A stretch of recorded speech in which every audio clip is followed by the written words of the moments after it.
Behind the line. Don't talk to me. You drive the bus, bro.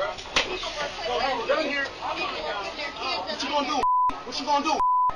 No, mama, you talking to women foul. You niggas talking to women foul. That's your bitch. What you gonna do? What's up? What you gonna do? No. Listen, I wish you would. I beat your look at it, spit in your face. When you think about professions that are dangerous, where people have to put their lives on the line, you think police, you think firefighters, military, you don't think bus operator. How many of you fear that a driver will lose their life if this continues? I do, most definitely. This story kind of came about when we were talking with a bus driver who told us how crazy things get on his route. We filed a records request with all 9 counties in the Bay Area and noticed a concentration of reported assaults coming from AC Transit drivers. I couldn't believe how graphic the videos were. The attacks were so violent and the drivers just looked absolutely defenseless. You feel me? When Busan called dispatch for help, They're sending the police. chaos. Police coming. Busan tries to honk his horn for help, but the man grabs him in a chokehold and drags him off the bus. It gets worse. The man chases Busan down the block and continues the attack. The thing that struck me was how many videos we got back.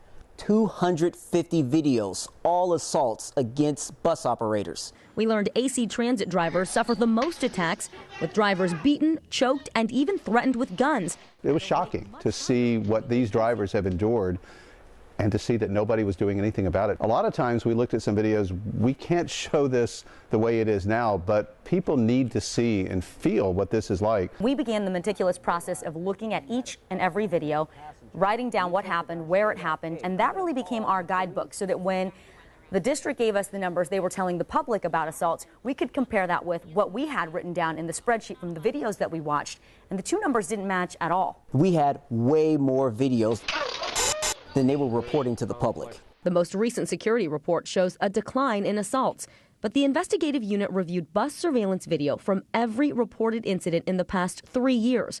We found they show a spike in attacks called in by drivers during that time. We then encountered another set of drivers who told us, look, if you think the assaults are bad, let's talk about response times. When we call for help, we have to go to our dispatch center, and then they have to relay that information to emergency responders, police, and we have to wait again for them to get there. You was getting up on me? Huh? It's 3:03 p.m. and the driver has activated a call for help. But instead of going to police, that call goes to the Operations Control Center, or OCC. It's where dispatchers handle everything from mechanical problems to emergencies. 3 minutes later, he's still on the phone with operations asking for help when things escalate. Another driver nearby tries to rescue her colleague as the rider appears to clamp down on the driver's hand. It's 3:13 when law enforcement finally arrives, 10 minutes after the driver first called for help. In many of the videos we saw, passengers were jumping in to try and protect the drivers. Oh, that's not right. Shouldn't have touched you. In one case, a driver actually brought a gun to work. He was so concerned, and he said he wanted to bring it for protection. Out from behind the wheel and taken to jail, an AC Transit bus driver was arrested, accused of having a loaded gun on board his bus. Now, detectives say that driver claims it was for protection. You need your protection out here to be safe. You never know. I'm saying it's a whole lot going on out here. He told us after driving a bus for 20 years, he's faced threats. He's seen his colleagues get attacked, and he didn't want to be the next driver to get kicked, punched, or choked on his bus. There's real results coming from this, real change happening within AC Transit. It would not have happened without this report. Several big changes came from the reporting. AC Transit is now testing out plexiglass shields, something the drivers had been wanting. They're also training drivers for how to de-escalate, diffuse potentially violent situations. And they're also launching a campaign about safety. Down but not out. Bus drivers who've suffered vicious attacks brought their concerns to Washington, D.C. today.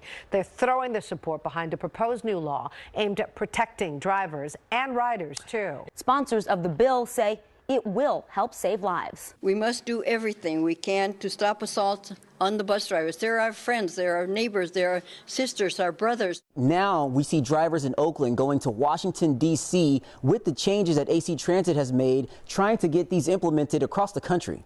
Drivers here really want other agencies to closely track the number of assaults that are happening to their drivers and operators, because that wasn't happening at all. And how do you address a problem if you have no idea or no way of quantifying what's going on? We hope that our story, by shining a light on this problem, on this issue, that change can come from this. We want drivers to know that when they call for help, the police will be there. We investigate. We hold the powerful accountable. We change laws. We change lives. All of that means something to everybody within the investigative unit. Part of why we are journalists is because we feel like we provide a public service, that we give a voice to those who haven't been heard. And we are really honored and thrilled to be recognized with the DuPont Award. We hope that by taking you behind the scenes of our reporting, it will inspire you to see what's going on in your own community and make a difference where you live.